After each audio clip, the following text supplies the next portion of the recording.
in 2 minutes award winning video. Actually అక్కడ ఏం జరిగిందంటే ఆయనకి 50 రూపీస్ దొరుకుతాయి టైర్ మీద.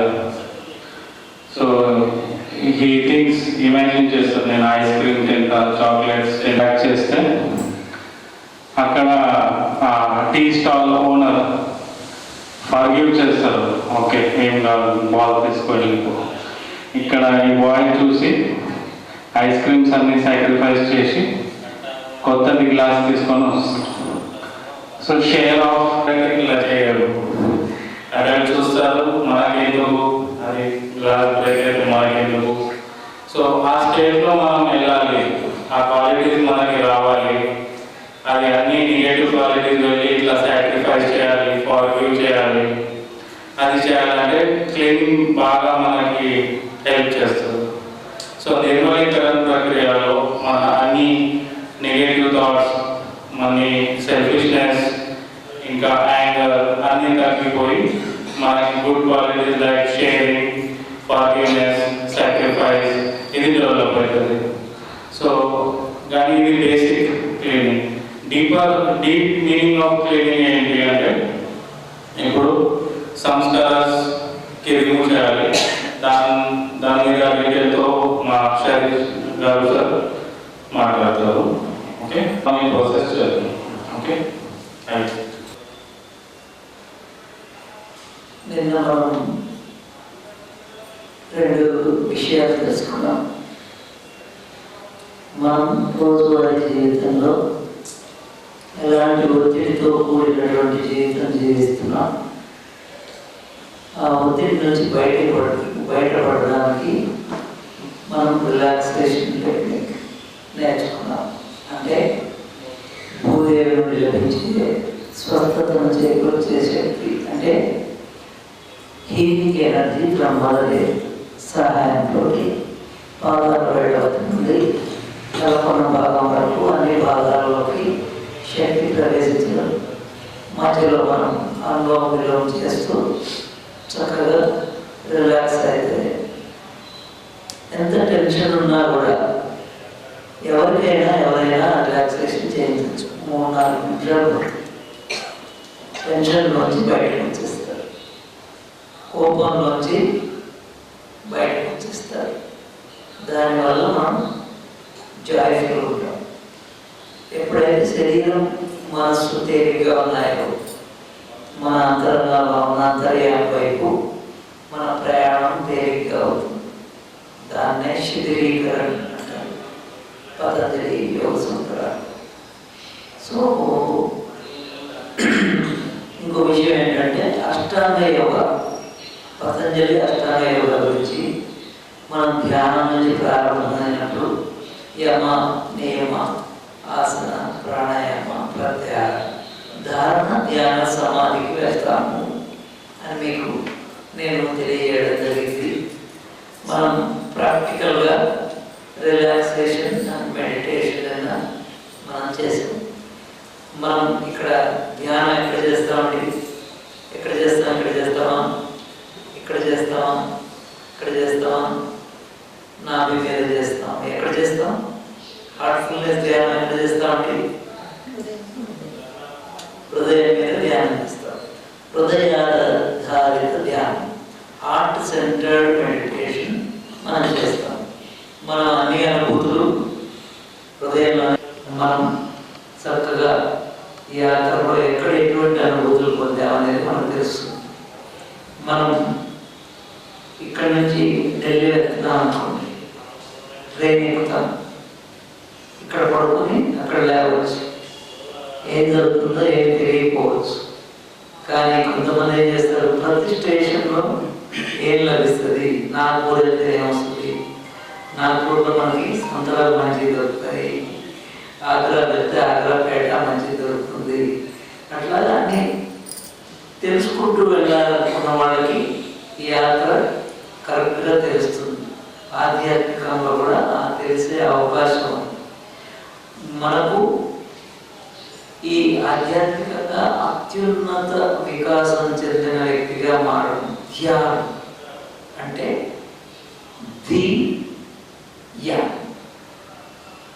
మనకి గాయత్రి మంత్రంలో ధియో యోన ప్రచోదయ అని మనం గాయత్రి మంత్రం చదువుతున్నాం. ధీ అంటే అల్టిమేట్ విజ్డమ్, అల్టిమేట్ విజ్డమ్ని ప్రసాదించమని గాయత్రి మంత్రంలో మనం గాయత్రి మంత్రం వేడుకుంటున్నాం. యా అంటే vehicle through which can attain the ultimate wisdom. అదేంటి? ప్రాణాహుతి అంటే ప్రాణస్య ప్రాణ అంటే అత్యంత సూక్ష్మాతి సూక్ష్మమైన శక్తి కలిగినటువంటి, మనిషిని మార్చగలిగినటువంటి ఆధ్యాత్మిక శక్తి. కృష్ణుడు అర్జునుడి హృదయంలో ఆధ్యాత్మిక స్థితులన్నింటినీ కొన్ని క్షణాల్లో ప్రవేశపెట్టాడు. అట్లాగే రామకృష్ణ పరమహంసకి ఆయన తోతాపురి గారు చిన్న గ్లాస్ టచ్ చేయడంతో ప్రాణాహుతి ఆయన హృదయంలో ఆయనలో ప్రవేశించి కొన్ని రోజుల పాటు సమాన స్థితిలో ఉండిపోతారు. అట్లాగే నరేంద్రుల వారికి రామకృష్ణ పరమహంస ఇచ్చినటువంటి కూడా ట్రాన్స్మిషన్ త్రూ టచ్. ఇవన్నీ కూడా examples for the personality who is already meditate. మనలాగానే కుటుంబ జీవితంలో ఉంటూ మా ఆయన హృదయంలో దివ్య ప్రకాశం లేదా దివ్య జ్యోతి మీద ధ్యానిస్తూ అత్యున్నత వికాసం చెందిన వ్యక్తిగా మారారు. అటువంటి వ్యక్తి గైడెన్స్ లో ఉన్నప్పుడు మనకేమవుతుంది? ఎవరైతే యాత్ర మొత్తం చేశారో హిమాలయాల్లో వచ్చిన వాళ్ళు ఉన్నారు అనుకోండి, మనం తేలిగ్గా వాళ్ళతో పాటు గైడ్తో పాటు అయితే ఈజీగా అయిపోతుంది. అంతే కదా. ఇంగ్లీష్ బాగా నేర్చుకోవాలంటే మంచి గైడ్ కావాలి, అవునా? మంచి టీచర్ కావాలి. అట్లాగే మనం క్రికెట్ నేర్చుకోవాలంటే రోహిత్ శర్మ కోచ్ దగ్గరికి వెళ్ళాలి. పివి సింధు కోచ్ ఎవరు? గోపీచంద్ గారి దగ్గరికి వెళ్ళాలి. బ్యాడ్మింటన్ నేర్చుకోవాలి. వీటన్నింటినీ మనం గురువుని లేదా ఒక గైడ్ని యాక్సెప్ట్ చేస్తాం. కానీ భగవత్ సాక్షాత్కారం, భగవంతుడు కావాలంటే మాత్రం ఆయనతోటి దయావస్థ పొందడానికి, ఆయనలాగా ఉండడానికి, ఆయనలాగా పరిపూర్ణ ప్రేమమూర్తిగా మారడానికి మాత్రం నాకే గురువు, గైడ్. ఎవరైతే ఎటువంటి గురువు అయి ఉంటారు? చాలా మంది గురువుని నువ్వు ఎన్నుకోవాలి. నీ నుంచి దేన్ని నీ నుంచి ఎక్స్పెక్ట్ చేయకూడదు.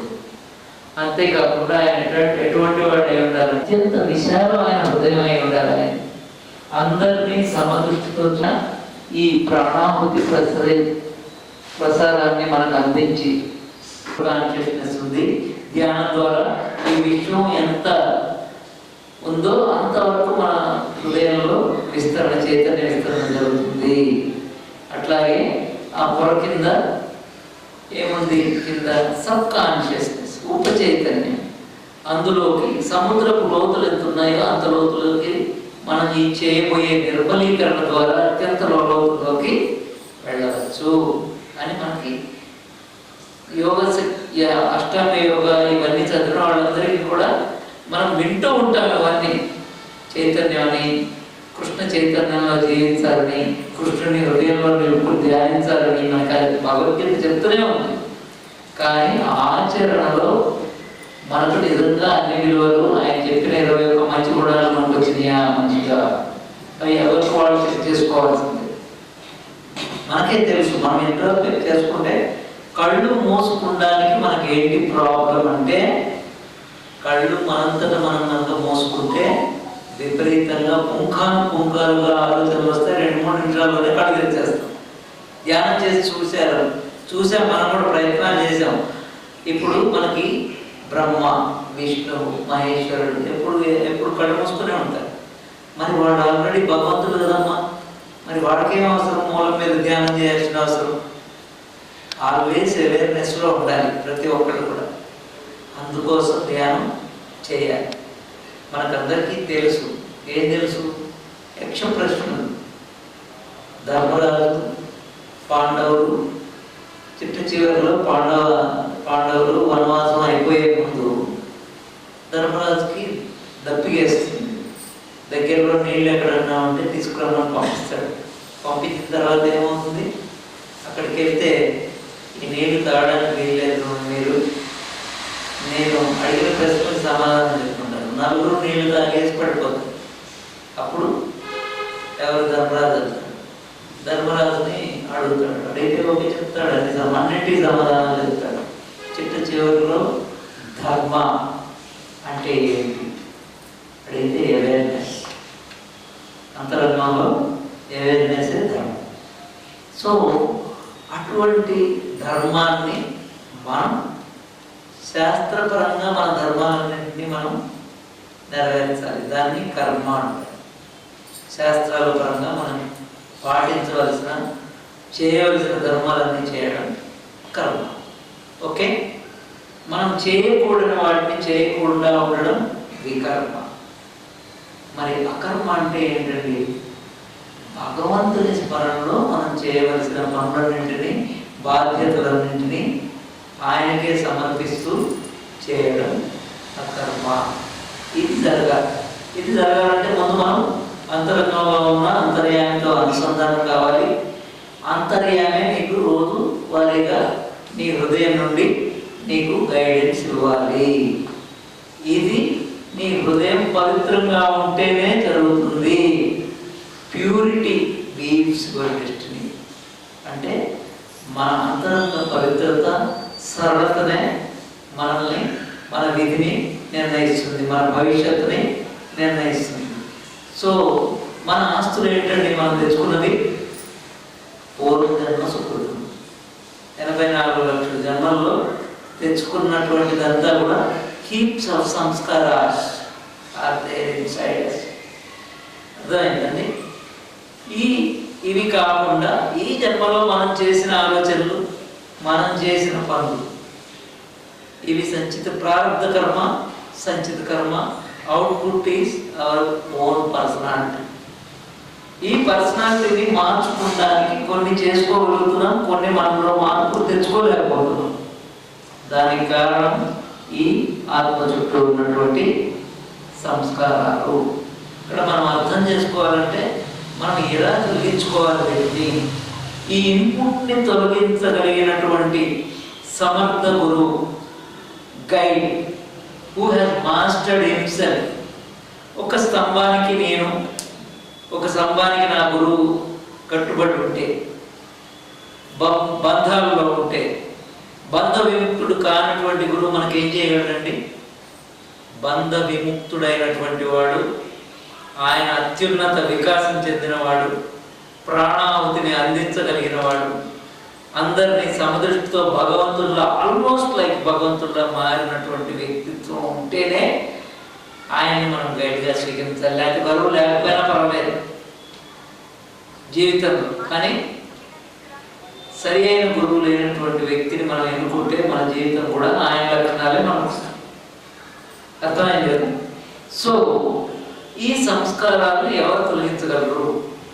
ఆ ప్రాణాహుతి మీద మాస్టర్ చేసినటువంటి వ్యక్తిత్వమే మన ప్రాణాహుతి ప్రసారాన్ని అందించి యోగశక్తి ప్రసారం, యోగిక్ ట్రాన్స్మిషన్ అంటారు. లైక్ లార్డ్ కృష్ణ ఒక సమర్థకుడు.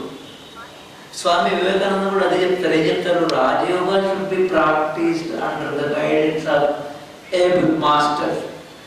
అర్థమైందమ్మా? ఇక్కడ ఈ 2 సిట్టింగ్స్ 3 సిట్టింగ్స్ వ్యక్తిగతంగా మేము ఇక్కడ ఇచ్చే సిట్టింగ్స్లో మిమ్మల్ని your soul will be prepared to meditate by remaining some samskaras. అంటే it is between you and your guide. We are only conduit pipes. అర్థమైంది కదా? సో ఇక్కడ ముద్ర అనేది ఎలా ఏర్పడుతుంది, ముద్రలు ఎందుకు ఏర్పడుతుంది? సాయంత్రానికి ఎన్నో ఇన్సిడెంట్స్ జరుగుతాయి. ఆ energy lose by the evening కదా. నువ్వు బయట నుంచి వచ్చేటప్పుడు నీ చెప్పుడు బయట వదిలేసినట్టుగా నువ్వు బయట నవ్వుతూ నీలకంఠేశ్వర అపాయింట్మెంట్ గారు, ప్రెసిడెంట్ సృజన గారు, సెక్రటరీ సాయి కృష్ణ గౌడ్ గారు, ఇక్కడ కోఆర్డినేటర్ షరీఫ్ గారు, రాజు గారు, నాగరాజు గారు, మహేష్ రిటైర్డ్ అగ్రికల్చర్ గారు, మా పొద్దుటూరు అపార్ట్మెంట్ ప్రెసిడెంట్ ఉమాయేశ్వర రెడ్డి గారు, రిటైర్డ్ కూలి. ప్రతి ఒక్కరికి ఇక్కడ ఆఫీస్ బేరర్స్కి ఈ 3 అపార్ట్మెంట్స్ కొంచెం దగ్గర వారందరికీ బంధువులకి పొద్దుటూరి నీలకంఠేశ్వర అండ్ వారందరికీ ఈ సందర్భంగా శుభాకాంక్షలు తెలియజేస్తూ ఈ రోజుకు ఒక ప్రాముఖ్యత ఉంది. ఈరోజు గురు పౌర్ణమి కాబట్టి ఈ మెడిటేషన్లో గురువులను కూడా మనం సన్మానించుకోవాలి, సత్కరించాలి. ఎందుకంటే గురువుతోనే మనం శిష్యులం. నేను ఈ స్థాయికి వచ్చినంటే నాకు ఒక గురువే, నేను జాకి చైర్మన్ అయ్యి. కాబట్టి మెడిటేషన్ గురించి మరి షరీఫ్ గారు కోఆర్డినేటర్ గారు చాలా చక్కగా చెప్తా ఉన్నారు. ఆయన మన అందరి గురువే. కాబట్టి ఈ గురు పౌర్ణమోత్సవం నాడు ఆయనను సత్కరించుకుందాం, సన్మానిద్దాం ఈ సందర్భంగా తెలియజేస్తూ మీరు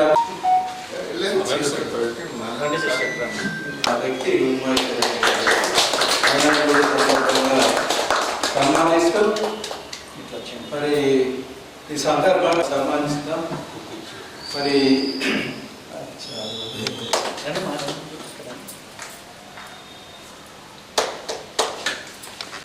వారి ధన్యవాదాలు చెప్పాలి తప్పదు. ఎందుకంటే ఈ 3 days ఏదైతే ధ్యానోత్సవం, ధ్యానం గురించి 28, 29, 30 నాడు వీళ్ళు ఇక్కడ పెట్టినో మా 2 అపార్ట్మెంట్స్ కూడా సంబంధాలు ఉన్నాయి. కాబట్టి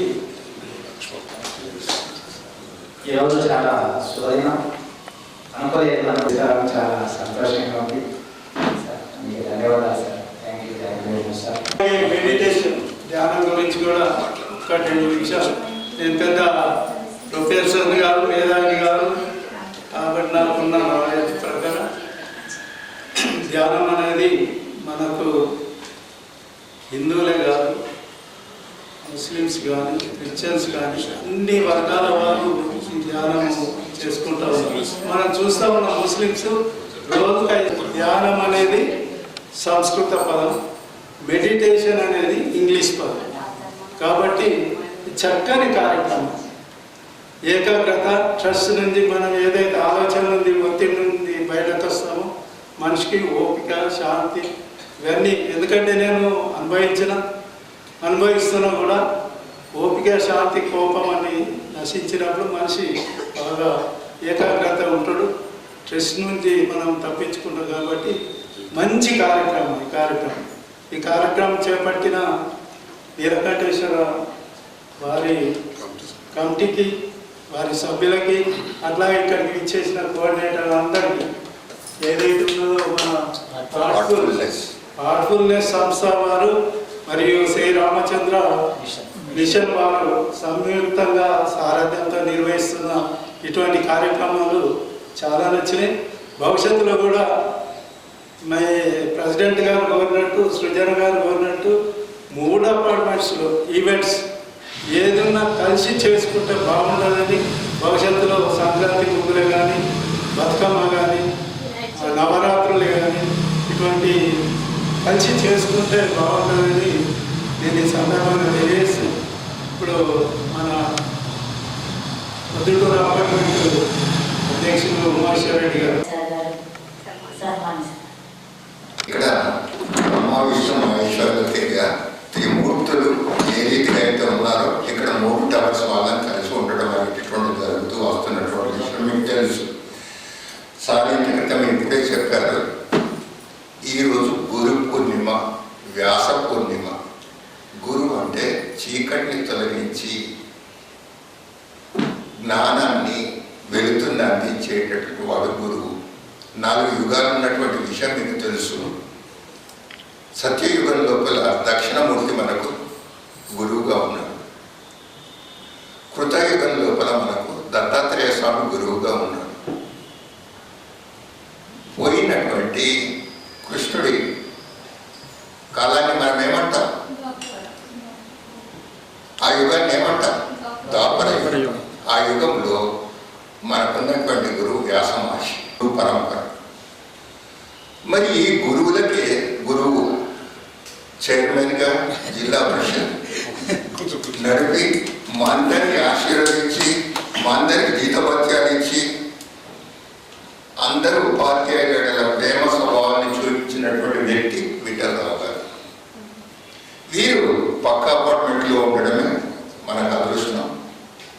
స్నేహశీలి, అందరికి కలుపుకోలుగా కలిపి ఉంచేటటువంటి వ్యక్తి. బేషిజం లేదు. నేను ఎంత గొప్ప పొజిషన్లో ఉన్నా వీడితో మాట్లాడాలా వాడితో మాట్లాడాలా అనేది లేకుండా అందరినీ ఆప్యాయంగా పలకరించేటటువంటి సహోదరులు వారు. మరి వారికి ఈ గురు పూజోత్సవ సందర్భంగా, వ్యాస పూర్ణిమ సందర్భంగా మరి నీలకంఠేశ్వర టవర్స్, మా 3 టవర్స్ కలిపి చేస్తున్నటువంటి ఈ చిరు సన్మానం స్వీకరించవలసిందిగా. Thank you very much sir.